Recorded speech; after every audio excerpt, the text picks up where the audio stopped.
¿Van a violar nuestros derechos fundamentales de muchas maneras? Seguramente va a pasar eso y nosotros no tenemos que protestar por la violación de esos derechos individuales, que van a ser pisoteados. Vamos a tener que hacer la segunda milla, vamos a tener que poner la otra mejilla y vamos a tener que pagar los impuestos. Vamos a tener que hacer todo eso como cristianos. En el único momento en que nos vamos a rebelar contra el gobierno mundial es cuando nos obliguen a adorar al César.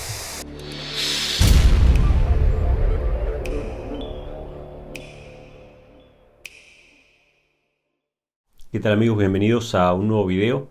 En esta ocasión quería comentar con ustedes un poco la primera carta de Pablo a Timoteo. Para ponernos un poco en contexto, obviamente el apóstol Pablo escribe desde la prisión, atravesando persecuciones. Probablemente es uno de los apóstoles que más persecuciones y más tribulaciones atravesó por causa del Evangelio.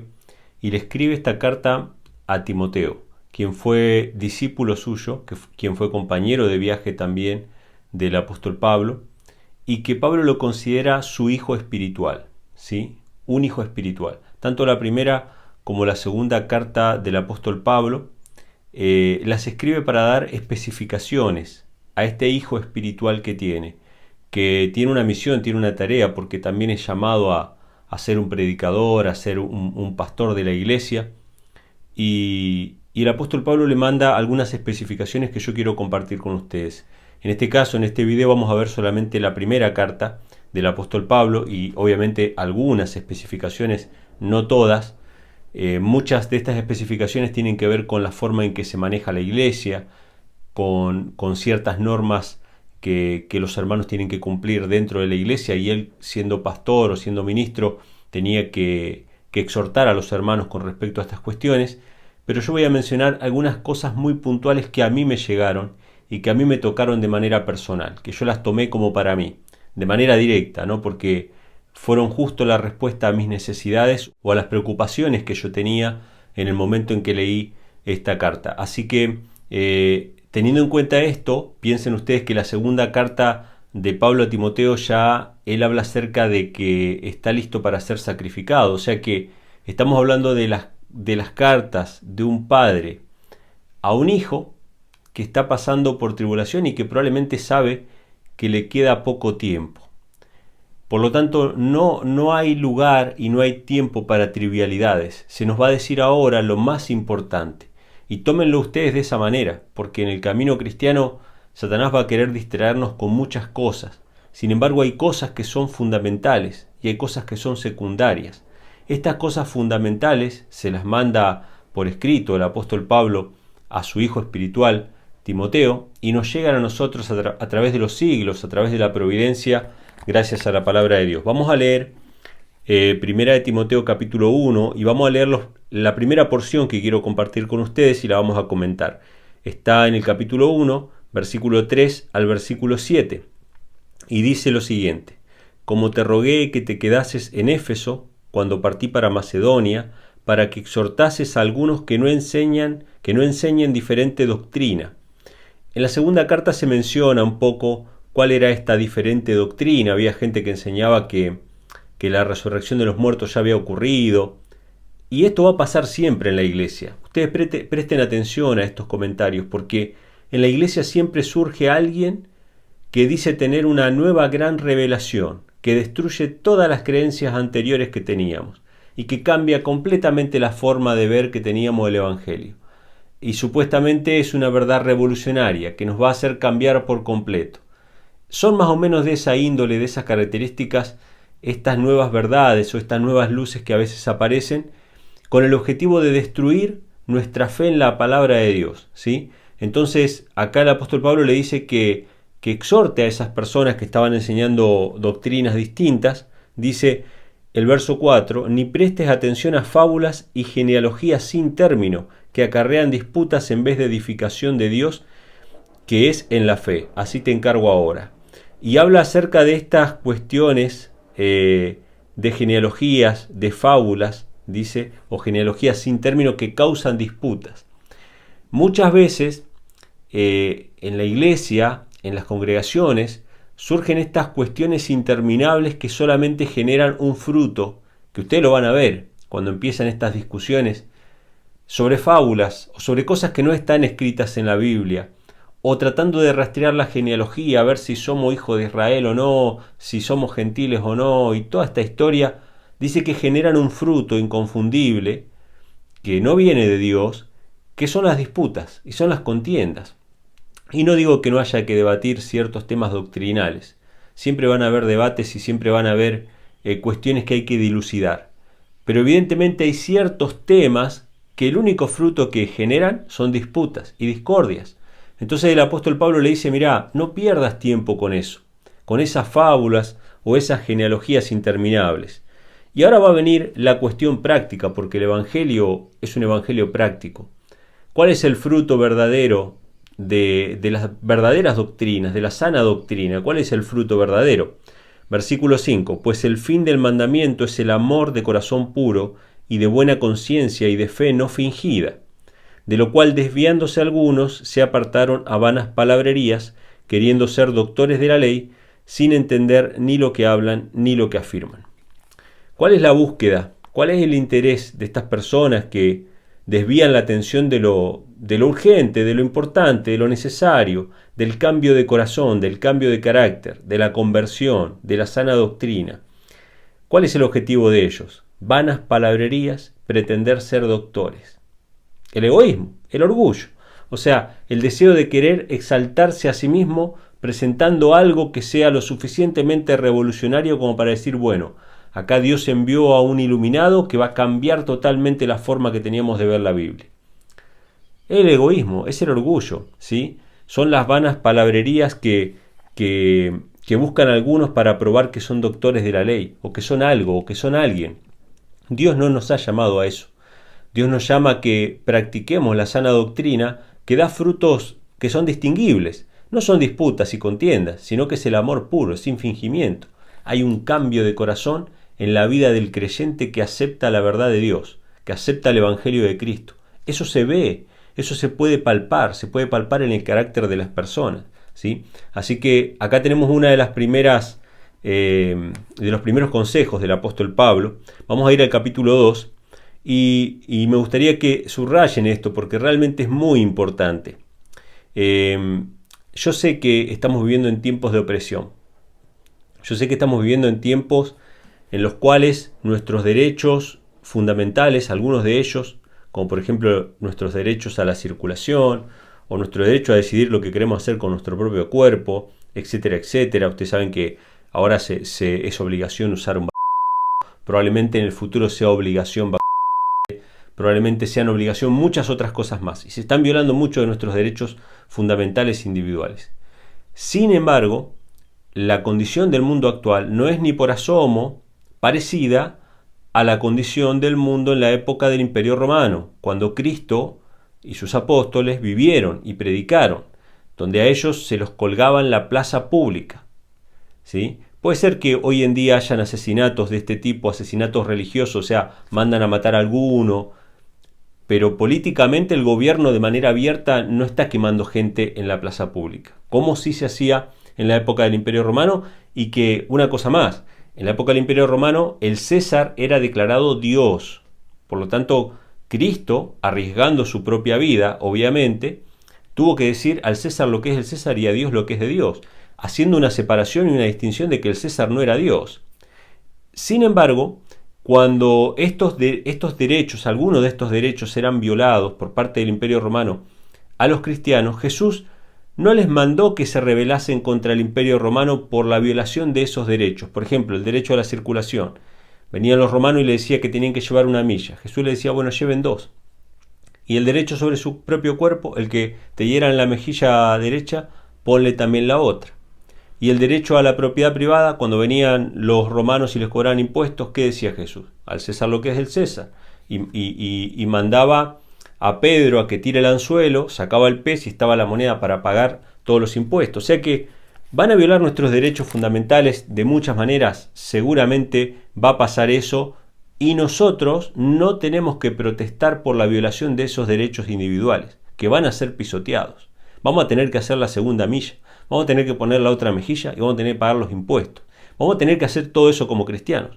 en el único momento en que nos vamos a rebelar contra el gobierno mundial es cuando nos obliguen a adorar al César. Es decir, cuando nos obliguen a reconocer la marca de autoridad de la bestia, que todos sabemos acá en este canal, por lo menos los que siguen este canal, saben perfectamente que la marca de autoridad de la bestia es el domingo, ¿sí? Esa va a ser la piedra de toque, esa va a ser la cosa que va a separar las aguas. Pero, aún en la época del Imperio Romano, yo quiero que subrayan ustedes estas palabras del apóstol Pablo, porque son, para mi forma de ver, son reveladoras, son muy importantes y muy necesarias hoy en día, ¿sí? Entonces, dice el apóstol Pablo así, capítulo 2, versículo 1, vamos a leer desde el versículo 1, versículo 1 al versículo 3, del capítulo 2 de 1 Timoteo. Dice, exhorto pues ante todo que se hagan súplicas. Fíjense, ¿qué es lo que le pide Pablo a Timoteo? Que se hagan súplicas, oraciones, intercesiones y acción de gracias por todos los hombres. Hay que orar, hermanos, hay que hacer súplicas, pero por todos los hombres. Dice, por los reyes y por todos los que están en eminencia. ¿Por quiénes tenemos que orar nosotros como cristianos? Por los reyes y por los que están en eminencia, por nuestros gobernantes, tenemos que orar por ellos. Dice, para que vivamos quieta y reposadamente en toda piedad y honestidad, porque esto es bueno y agradable delante de Dios nuestro Salvador. ¡Wow! Tremendo. Dios nos mandó a salir a protestar a la calle, a reclamar por nuestro derecho a la libre circulación, o a protestar contra el bozal, como le llaman muchos. Yo no estoy de acuerdo con que se nos obligue a usar el barbijo. Yo creo que todo lo que es obligatorio, todo lo que es así, forzando la libre elección, para mí está mal. Obviamente mucho más la vacunación forzada. Pero Dios no nos llama a protestar contra eso. Dios no nos llama a salir a la calle y unirnos a grupos católicos. Presten atención, hermanos adventistas, hermanos protestantes que están escuchando este video. Dios no nos llama a salir a la calle a unirnos a grupos católicos a protestar en contra del aborto o en contra de la aborción o en contra de las medidas sanitarias. Dios no nos llama a eso. Dios nos llama a orar por nuestros gobernantes. En la época del apóstol Pablo, en esta época era orar por Nerón, ¿sí? O por Diocleciano, o por cualquiera de esos salvajes que eran los peores tiranos que vio la humanidad. Entonces Dios nos manda hoy orar por nuestros gobernantes. ¿Para qué? Para que vivamos reposadamente, para que tengamos cierta tranquilidad y cierta paz. Dios quiere que oremos por nuestros gobernantes para que haya una determinada tranquilidad. Él no quiere que nosotros oremos para que ya se encienda todo, que salga la ley dominical, que vengan las persecuciones. No, Él quiere que oremos para que haya paz, para que el Evangelio pueda llegar a más personas, para que tengamos libertad, aunque sea un poquito, de ir a tal lugar y predicar el Evangelio. Así que muy interesantes estas palabras. Este es el segundo consejo que nos da el apóstol Pablo a través de esta carta. Y ahora vamos a ir al capítulo 4. Vamos a ir a los versículos del 1 al 5 y vamos a leer unos pasajes que son muy interesantes, porque han sido muy mal interpretados por muchos cristianos. Hasta el día de hoy se utilizan para pegarnos a nosotros, a los adventistas, o a los que practicamos la reforma pro salud, porque hay mucha gente que practica la reforma pro salud que no es adventista, que practica el vegetarianismo, ¿sí? O el veganismo. Entonces, vamos a leer el pasaje y después vamos a ver qué es lo que realmente está diciendo. Dice, pero el Espíritu dice expresamente que en los postreros tiempos algunos apostatarán de la fe, escuchando a espíritus engañadores y a doctrinas de demonios, que con hipocresía hablarán mentira, teniendo cauterizadas sus conciencias. Y fíjense lo que dice, prohibirán casarse y mandarán abstenerse de alimentos que Dios creó, para que con acción de gracias participasen de ellos los creyentes, que han conocido la verdad, porque todo lo que Dios creó es bueno, y nada es de desecharse, si se toma con acción de gracias, porque por la palabra de Dios y por la oración es santificado.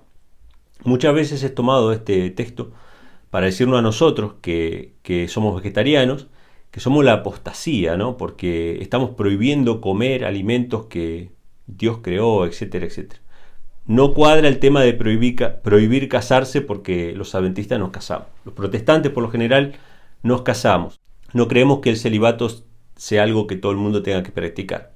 Esto aplica más bien al catolicismo y a los monjes de la Edad Media, que entre ellos habían, aparte de prohibir casarse o de enseñar de que el celibato era un estado espiritual superior, aparte de eso, habían monjes que tenían una dieta estricta, ¿no? con determinados alimentos, y prohibían comer otros. Pero en la época del apóstol Pablo, en el primer siglo de la era cristiana, habían sectas del judaísmo que cumplieron perfectamente esto que dice el apóstol Pablo. Habían sectas de las cuales habla Flavio Josefo, un historiador del primer siglo, que él participó y estuvo con todas estas sectas.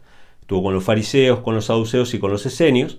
Y entre los esenios habían creyentes que estaban como en monasterios, ¿sí? Que estaban apartados de la sociedad, y que ellos practicaban la abstinencia sexual.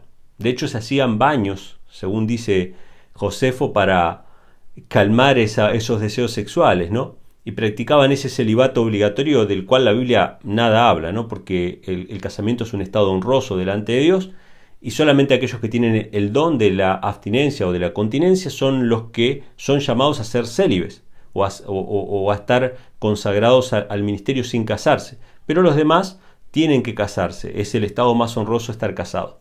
Y aparte, esta secta del judaísmo lo que hacía era comer determinadas legumbres, ¿sí? O sea, fíjense que Pablo también habla acerca de esto, ¿no? Que algunos comen legumbre, y las legumbres son una porción muy pequeña de todos los vegetales que Dios creó. Pero cuando leemos el texto, vemos que no está hablando de que prohibirán comer animales que Dios creó. No está hablando de comer animales, ni inmundos ni limpios, porque Dios no creó ninguno de los animales como alimento. Cuando nosotros vamos a Génesis, dice que Dios creó toda planta que da semilla y nos dijo, esto será para comer. O sea que cuando dice que prohibirán comer los alimentos que Dios creó, se está refiriendo a los alimentos que Dios creó como alimento, no animales que Dios creó y que después pasaron a ser parte de la alimentación humana, sino que prohibirán comer alimentos que Dios creó. En la época del apóstol Pablo, obviamente habrán sido los esenios, que prohibían comer ciertos vegetales y comían solamente algunos. En la época del catolicismo también habrá pasado algo semejante, pero en nuestra época, y esto nos toca a nosotros, como pueblo remanente del tiempo final, nosotros mismos podemos estar prohibiendo comer alimentos que Dios creó. Si ustedes agarran y abren su alacena y se ponen estrictamente, ¿no?, a ver los ingredientes que tiene cada uno de los productos que compran, o la procedencia de los vegetales que ustedes están comiendo, el aire mismo que nosotros respiramos que está contaminado, la tierra misma que está contaminada, va a llegar un momento en que si nos ponemos tan estrictos con estas cuestiones no vamos a comer absolutamente nada, porque todo está afectado de alguna u otra manera. Si no es transgénico, tiene algún pesticida; si no tiene pesticida, tiene algún conservante; si no tiene conservante, tiene alguna otra cosa. Y de esta manera nosotros mismos estamos poniendo cargas muy pesadas sobre los hombros de las personas que no pueden hallar paz y comer con acción de gracias, ¿sí?, y reconociendo que esto viene de parte de Dios y que es el sustento que Dios nos da, y vivimos una vida triste con respecto a esto. Hay un caso de un testimonio de una hermana, hermana de un ministro, ella lo contó públicamente, esto está en internet, está en YouTube, es la esposa de un pastor. Esta hermana era muy estricta con el tema de la alimentación. Ella comía la misma comida que comía su esposo. Sin embargo, a ella le caía mal esa comida. Le caía mal. Y ella siempre estaba encima de los hermanos, ¿no?, diciéndole, hermano, eso tiene tal cosa. El sábado se juntaban y comían, toda la comida era vegetariana, y sin embargo ella decía, no, pero hermano, no tiene que mezclar esto con aquello, y esto es orgánico, no es orgánico. Y ella estaba así con los hermanos. Sin embargo, la que más se enfermaba era ella. Y ella, todo lo que comía, por más que ella elegía lo mejor de lo mejor, siempre le caía mal, y empezó a bajar de peso, y empezó a estar realmente mal de salud, así que tuvo que ir al médico. Y en el médico le diagnosticaron una enfermedad que se llama ortorexia. Esta enfermedad es una enfermedad, es un trastorno alimentario parecido a la anorexia, o similar en el sentido de que es una cuestión psicológica, que tiene que ver con el prejuicio de que todos los alimentos tienen algo malo, y por lo tanto el organismo los procesa de esa manera. En otras palabras, ella comía todo lo que comía pensando que le iba a hacer mal, y en efecto el alimento le hacía mal, le caía mal. Esto lo dice el apóstol Pablo: el que duda sobre lo que come está comiendo condenación, está comiendo juicio. O sea, no podemos comer dudando, tenemos que comer con acción de gracias. Y muchas veces en las congregaciones sucede esto, y nunca podemos estar tranquilos y felices disfrutando lo que Dios nos dio, y estamos tristes, y a veces nos cae mal el alimento porque estamos pensando que nos va a hacer mal. La sierva del Señor, Elena G. White, menciona esto también en Consejos sobre el Régimen Alimenticio, que dejemos de pensar en nuestro estómago, porque si ustedes están pensando que algo les va a caer mal, eso realmente les va a caer mal. Entonces dice el apóstol Pablo en el verso 4, porque todo lo que Dios creó es bueno y nada es de desecharse si se toma con acción de gracias. Tenemos que agradecer a Dios, hermanos, por el pan que tenemos. Está bien, puede ser que no sea 100% orgánico, puede ser que, qué sé yo, tenga algún conservante, pero comamos con acción de gracias, hermano, porque todo lo que recibimos lo recibimos de parte de Dios. ¿Vamos a seleccionar siempre lo mejor? Sí, vamos a seleccionar siempre lo mejor, pero tenemos que ser agradecidos por lo que tenemos, porque si no, nunca vamos a ver la mano de Dios, nunca vamos a ver la providencia de Dios, y toda nuestra experiencia va a ser una seguidilla de frustraciones, ¿sí? Así que yo creo que esto se aplica a nuestros días, ¿no? Y vamos con el siguiente consejo, que se encuentra en el mismo capítulo 4, en el versículo 7 y 8. Versículos 7 y 8 está el siguiente consejo que dice: mas desecha las fábulas profanas y de viejas, y ejercítate para la piedad, porque el ejercicio corporal para poco es provechoso, mas la piedad para todo aprovecha, pues tiene promesa de la vida presente y de la vida venidera.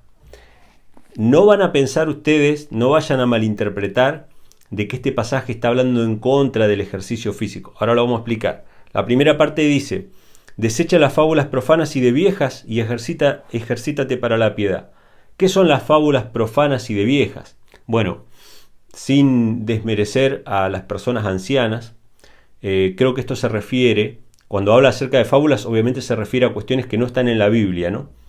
Pero cuando se habla acerca de fábulas de viejas, es como cuando nosotros decimos hoy en día, ¿no?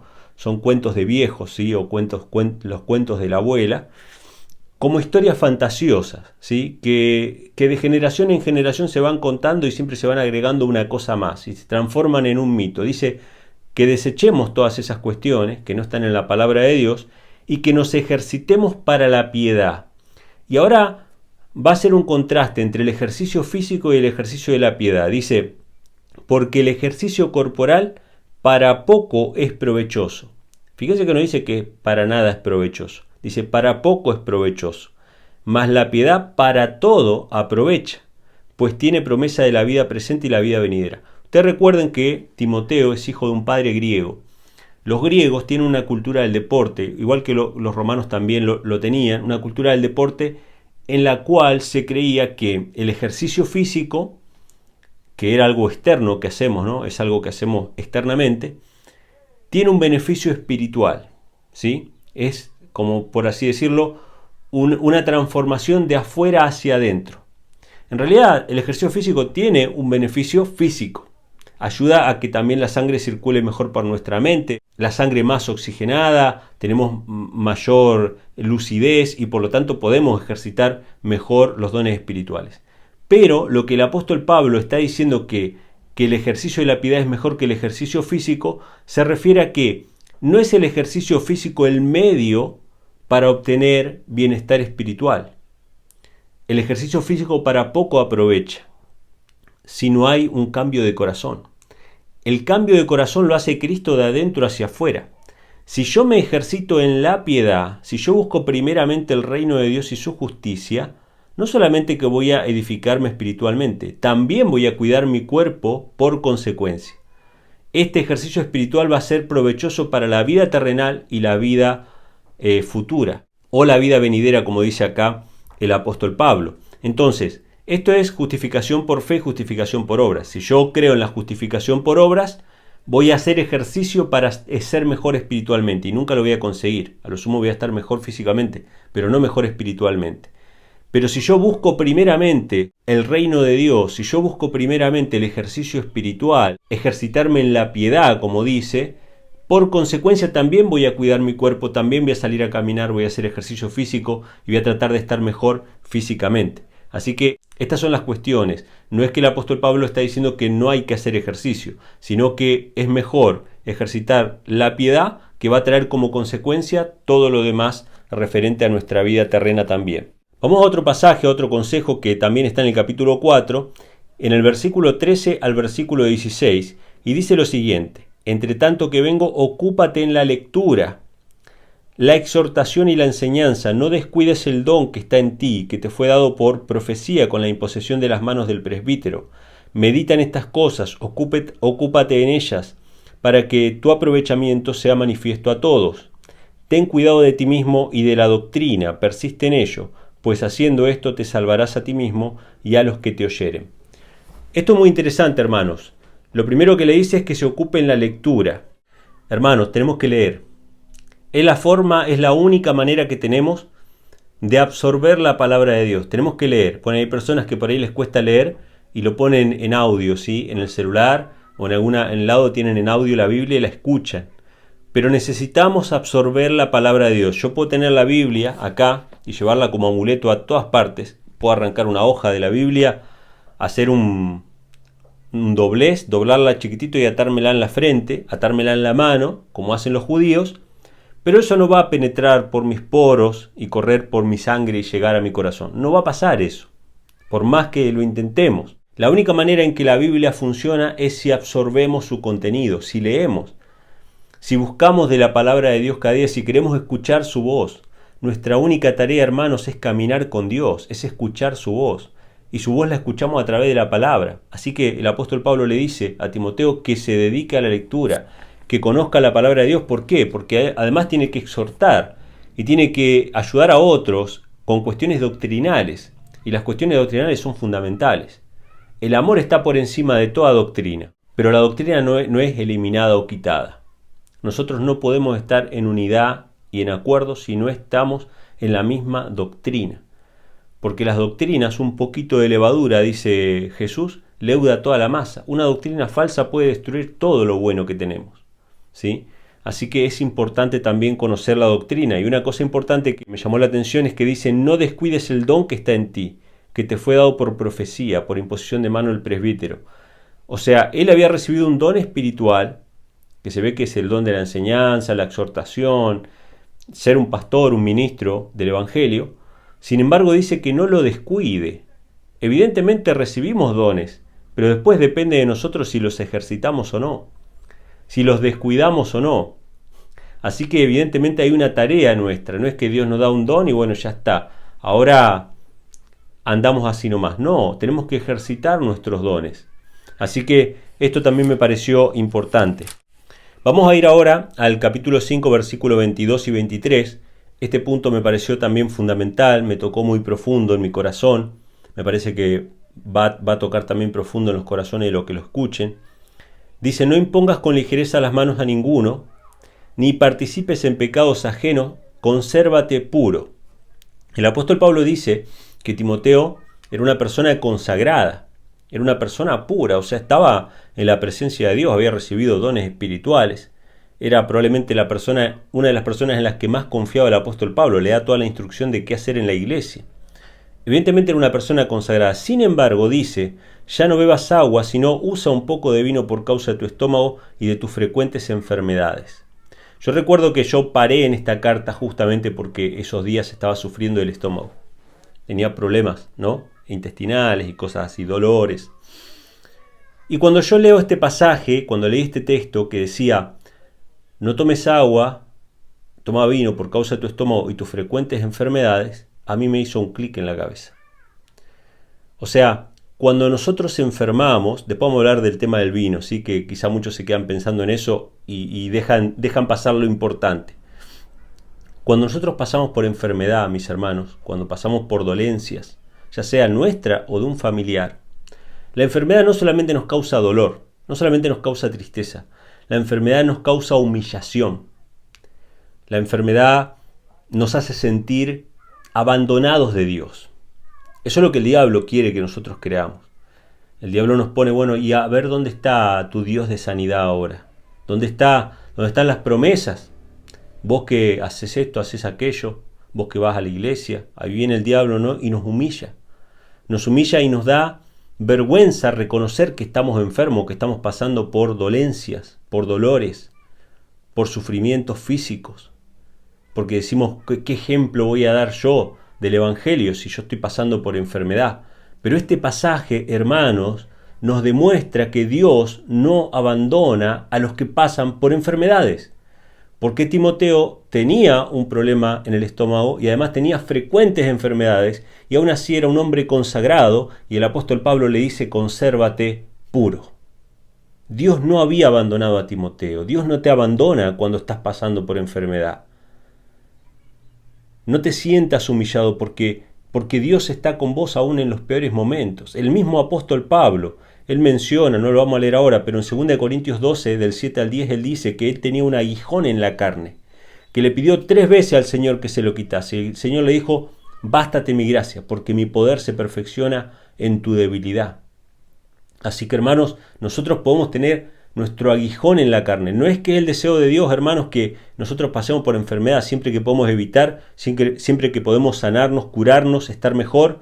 No propiciar la enfermedad con nuestra comida, no la propiciemos, busquemos siempre los alimentos más sanos, hagamos ejercicio, hagamos todo lo que esté en nuestra parte por estar sanos. Pero si en algún momento nos aqueja la enfermedad, no olvidemos que Dios no nos abandona, que Dios no abandonó a Timoteo ni abandonó al apóstol Pablo, ¿sí? Por más que ellos pasaron los peores momentos de su vida. Con respecto al vino, que muchas personas a veces dicen, bueno, ahí está que se puede tomar vino. Bueno, en realidad esto es jugo de uva, ¿sí?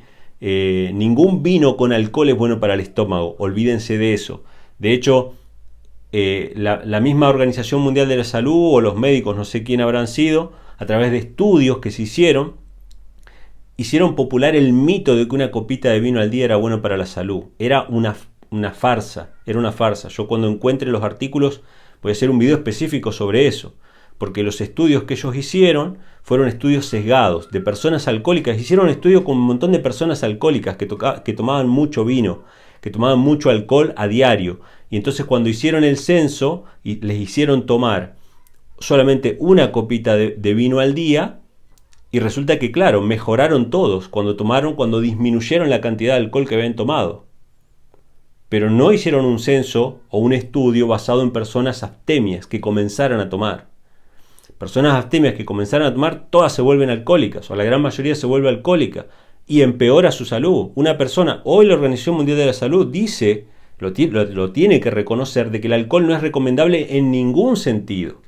Lo dice la OMS. Miren que para que lo diga la OMS, tiene que ser ya que no se puede tapar el sol con un dedo. Tiene que ser así, porque la OMS tarda, pero de última tiene que reconocer que el cigarrillo es malo. Tiene que reconocer que ciertas drogas son malas.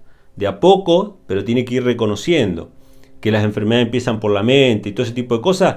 La OMS lo va reconociendo con el tiempo. Y hoy día la OMS no recomienda el alcohol en ningún sentido, ni un vasito ni nada. Todo eso genera en alcoholismo o en problemas de diferentes órganos del cuerpo. Y ni que hablar si tuviera, pobre Timoteo, una úlcera en el estómago o algún problema en el estómago si tomara alcohol. Evidentemente está hablando del jugo de uva, del jugo fresco de uva, ¿sí? Que es justamente lo que tomamos cuando tenemos problemas de estómago. Acá hay un polvito que se llama uvasal, que justamente es el extracto o algo de la uva, pero no tiene alcohol, ¿sí? Tiene sales minerales y tiene la uva. Y eso se toma para los problemas estomacales, ¿sí? Entonces esto no es una autorización para beber alcohol. Yo sé que muchas personas se agarran de este pasaje, pero es totalmente sesgado, ¿sí? Y tomado fuera de contexto. Seguimos con los consejos del apóstol Pablo. Vamos a ir a el capítulo 6 y vamos a leer desde el versículo 6 al versículo 10. Este consejo también es muy importante porque nosotros no podemos permitir que los objetivos terrenales obstruyan nuestra misión y nuestra tarea de predicar el Evangelio en este mundo. Dice el verso 6, pero gran ganancia es la piedad con contentamiento, porque nada hemos traído a este mundo y sin duda nada podremos sacar. El apóstol Pablo, que escribe esto, no es una persona que abogue por la pobreza como un estilo de vida, porque él lo dice en otra parte, yo me he aprendido a contentarme en la abundancia como en la escasez. Sé tener abundantemente y sé también pasar necesidad. Y ninguna de las dos condiciones es deshonrosa en sí misma. Lo que sí es deshonroso es la haraganería, el no trabajar. La Biblia lo dice, el que no trabaja que no coma. La Biblia lo dice, 6 días trabajarás. Eso sí es pecaminoso delante de los ojos de Dios. Pero el estado de pobreza o de riqueza no es pecaminoso en sí mismo. Pero poner nuestra vista en las riquezas como el fin último de nuestra vida, eso sí es pecaminoso. Y esto es lo que el apóstol Pablo quiere aclarar en esta cuestión. Dice, porque nada hemos traído a este mundo, verso 7, y sin duda nada podremos sacar, así que teniendo sustento y abrigo estemos contentos con esto. El apóstol Pablo no dice que cualquier cosa que sea más que el sustento y el abrigo es pecaminoso, sino que si en alguna circunstancia nos vemos en la cual solamente tenemos sustento y abrigo, tenemos que estar contentos y tenemos que estar agradecidos. De hecho, tenemos que estar siempre gozosos, ¿sí? Aunque estemos en la cárcel como el apóstol Pablo lo estaba, ¿sí? Pero no es que está diciendo que si tenemos más que el sustento y el abrigo, entonces es pecaminoso y cosas por el estilo. Lo vamos a ver ahora a continuación, ¿sí? Con los versículos más adelante. Entonces dice, porque los que quieren enriquecerse, o sea que buscan esto como un objetivo de su vida, caen en tentación y lazo y en muchas codicias necias y dañosas, que hunden a los hombres en perdición y muerte, porque el amor al dinero, no el dinero en sí mismo, el amor al dinero es la raíz de todos los males, el cual codiciando algunos se extraviaron de la fe y se traspasaron de muchos dolores. Yo he experimentado, hermanos, esto. Cuanto más yo me afanaba por conseguir el dinero y lo ponía como una prioridad y hacía todo mi esfuerzo por conseguir el dinero, menos dinero tenía, menos resultados y más privaciones y más necesidades pasaba. De hecho, hubo un tiempo donde yo le robaba a Dios, es decir, no le daba a Dios lo que le correspondía. Pero después recibí testimonio de varias personas, de varios hermanos que me han dado su testimonio acerca de lo que era devolverle a Dios lo que le corresponde, ¿no? Que es el diezmo, y también del ser liberal en cuanto a los recursos que Dios nos pone a nuestra disposición. Un hermano que me tocó ir a predicar con él a varios lugares, él me contó su testimonio de cómo él mandaba imprimir los libros, él los imprimía con su propio dinero y después los regalaba. Y Dios nunca le hacía faltar nada. Y yo dije, claro. Entonces él me decía, bueno, yo me ocupo de predicar y Dios se ocupa de darme las cosas que necesito. Y yo dije, bueno, yo quiero hacer eso. Así que ahí empecé a hacer exactamente lo mismo. Yo me ocupo de dar todo para la causa, de ponerlo todo para la causa, de ayudar a los hermanos, de dar con liberalidad, y Dios que se encargue de darme lo que yo necesito. Y hasta ahora nunca me ha hecho faltar nada. Así que yo puedo dar testimonio, hermanos, de que realmente Dios cumple sus promesas. No amemos el dinero, no busquemos la riqueza, busquemos el reino de Dios primeramente y todas las demás cosas van a ser añadidas. Y la riqueza no es mala en sí misma, lo que es malo es el amor al dinero. Y por último, hay un consejo que da el apóstol Pablo en el capítulo 6, versículo 17. Vamos a leer del 17 al versículo 18 y vamos a ver que las riquezas no son pecaminosas en sí mismas, sino justamente el amor al dinero. Dice, a los ricos de este mundo manda que no sean altivos. Fíjense que no les dice a los ricos de este mundo, mándales que dejen de ser ricos, ¿sí?